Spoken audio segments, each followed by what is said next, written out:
السلام علیکم دوستو، مزید ویڈیوز کے لیے پختونخوا چینل کو سبسکرائب کیجئے گا، شکریہ۔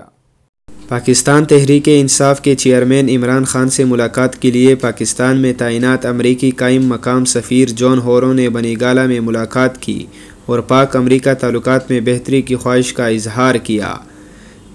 اس موقع پر عمران خان کا کہنا تھا کہ امریکہ سمیت تمام ممالک کے ساتھ بہتر تعلقات چاہتے ہیں۔ پاکستان افغانستان میں مکمل استحکام کا خواہش مند ہے۔ میں نے ہمیشہ افغانستان میں سیاسی حل کی ضرورت پر زور دیا ہے۔ جنگ اور قوت کا استعمال افغانستان کے مسئلے کا حل نہیں۔ افغانستان کا استحکام پاکستان، امریکہ اور خطے کے مفاد میں ہے۔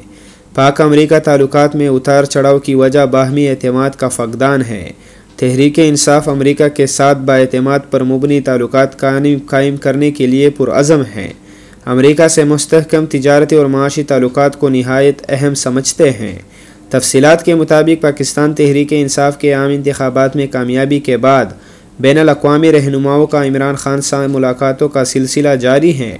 پاکستان میں تعینات امریکی قائم مقام سفیر جان ہورو نے بنیگالہ میں چیئرمین پاکستان تحریک انصاف عمران خان سے ملاقات کی اور انتخابات میں کامیابی پر عمران خان کو مبارکباد دیا۔